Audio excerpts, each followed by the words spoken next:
नमस्कार। न्यूज़ डंका के बात पते की में आपका स्वागत है। कल शाम 7 बजे के करीब दिल्ली के लाल किला मेट्रो स्टेशन के पास धीमी गति से एक I-20 में धमाका हुआ। इस धमाके के आसपास कुछ गाड़ियां भी उड़ गई।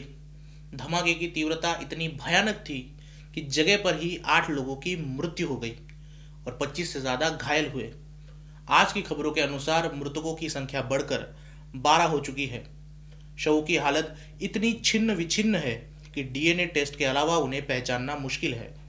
मृतकों में एक DTC bus conductor Ashok Kumar की पहचान हुई है, जिनके पीछे घर के 8 सदस्य हैं। उनके 4 बच्चे, बूढ़ी माँ, अपाहिज भाई और बीवी।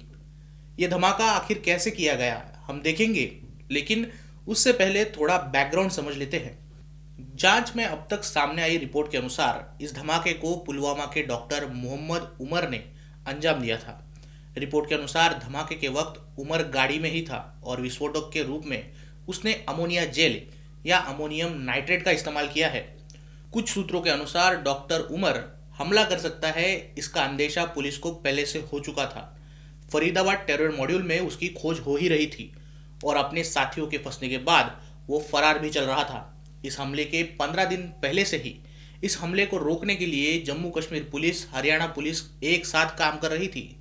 6 नवंबर को जम्मू कश्मीर के अनंतनाग के सरकारी मेडिकल कॉलेज का एक डॉक्टर आदिल अहमद राठेर को जम्मू कश्मीर पुलिस ने गिरफ्तार कर लिया था। ये राठेर पुलवामा में जैश ए मोहम्मद के पोस्टर्स लगाते हुए दिखा था।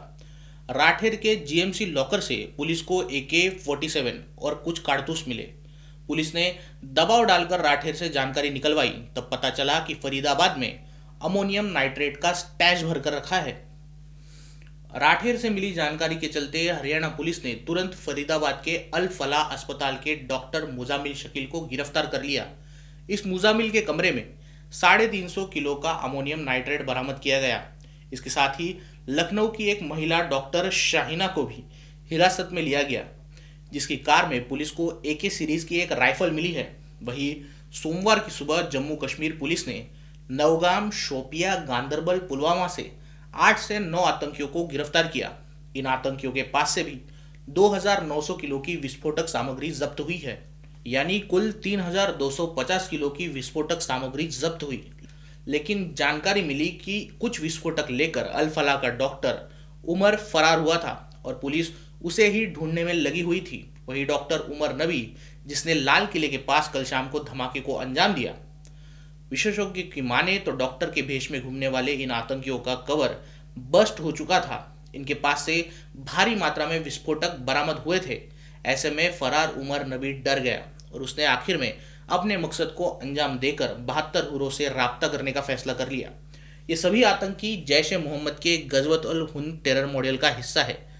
इस त्रासदी में भी हमें सुरक्षा एजेंसियों की तारीफ इसीलिए करनी चाहिए क्योंकि उन्होंने बड़े हमले की सीरीज को रोका है। इन आतंकियों के पास से 25 डिटोनेटर और 20 रिमोट कंट्रोल मिले हैं, यानी कल शाम जो धमाका हुआ, ऐसे 20 धमाके हमें दिल्ली में देखने को मिलते जो कि आतंकियों की प्लान का हिस्सा थे। अब आपको याद होगा कि 2019 में पुलवामा से गुजरते एक CRPF ट्रक पर एक आतंकी की गाड़ी आकर टकराई और ऐसा ही धमाका करवाया गया, जिसमें भारी मात्रा में विस्फोटक लदा हुआ था। इस हमले में CRPF के 40 जवान वीर गति को प्राप्त हुए थे और बदले में भारत ने पाकिस्तान की सीमा में घुसकर बालाकोट एयर स्ट्राइक किया था। पुलवामा का हमला भी पाकिस्तानी आतंकी संगठन जैश ए मोहम्मद ने ही करवाया था और कल शाम लाल किले के पास भी जैश ए मोहम्मद के आतंकियों ने ही हमला करवाया। दोनों में अंतर बस इतना है कि उस हमले के समय कोई विस्फोटक नहीं मिले थे, लेकिन विस्फोटक लाकर गाड़ी तैयार करने वाले 13 लोगों पर NIA शिकंजा कस चुकी थी। ऐसे में NIA के काम की भी तारीफ करनी चाहिए थी। भारतीय सेना द्वारा बदला लिया गया था, जिसकी तारीफ होनी चाहिए थी। लेकिन दुर्भाग्य से भारत में ऐसे लोग बहुत हैं जिन्हें सरकार को कटघरे में खड़ा कर अपना एजेंडा थोपना अपराधियों की निंदा करने से ज़्यादा आसान लगता है। इसमें भारत के विपक्षी दल पहले पंक्ति में आते हैं। पुलवामा हमले के बाद कांग्रेस और तमाम विपक्षी वामपंथी दल नीचता के साथ सरकार पर उंगली उठाकर पूछते रहे कि पुलवामा में इतना RDX कहाँ से आया। तो शायद उसका जवाब हमें इन 2 दिनों में मिल चुका है कि पुलवामा का रहने वाला डॉक्टर उमर नबी, डॉक्टर मुजामिल, डॉक्टर आदिल अहमद राठेर, इनसे ये RDX आया। जिस आतंकी संगठन के पास पेशेवर डॉक्टर विस्फोटक रखते हो, उन्हें तो मदद मिलना तय है। एक और बात इससे साफ होती है कि पढ़े लिखे होने या अनपढ़ होने से आतंकी होने का कोई संबंध नहीं है, जो राग वामपंथी दिन भर अलापते हैं। ना ही आतंकवाद सभी धर्मों में सिखाया जाता है, क्योंकि आतंकवाद का सिर्फ एक ही मजहब है और वो हमें रोज मालूम पड़ता है।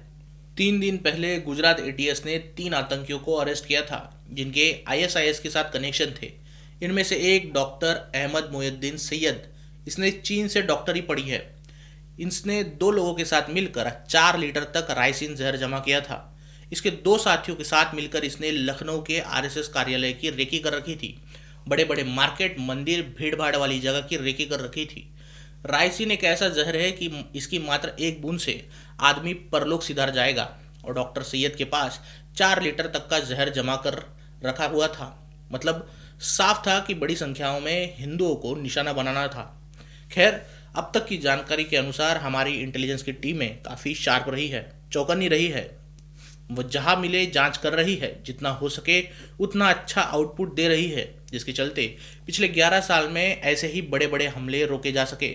सुरक्षा एजेंसियों का काम फुटबॉल के गोलकीपर जैसा होता है। आप कितने गोल बचा रहे हैं उनकी गिनती नहीं होती, लेकिन आपने कितने गोल खाए हैं इसका हिसाब जरूर देना पड़ता है। सुरक्षा एजेंसियां जरा भी चूक जाए या लेट हो जाए तो लाल किले पर जो हुआ वैसा अंजाम ही सामने आता है। खैर, आपको पता चला कि आरडीएक्स कहाँ से आया था? अगर हाँ तो कमेंट सेक्शन में ज़रूर बताइए। हम लाल किले के करीब हुए धमाके में पीड़ित, जख्मी और उनके परिजनों के प्रति संवेदना व्यक्त करते हैं। मिलते हैं अगले वीडियो में किसी नए मुद्दे के साथ। तब तक नमस्कार।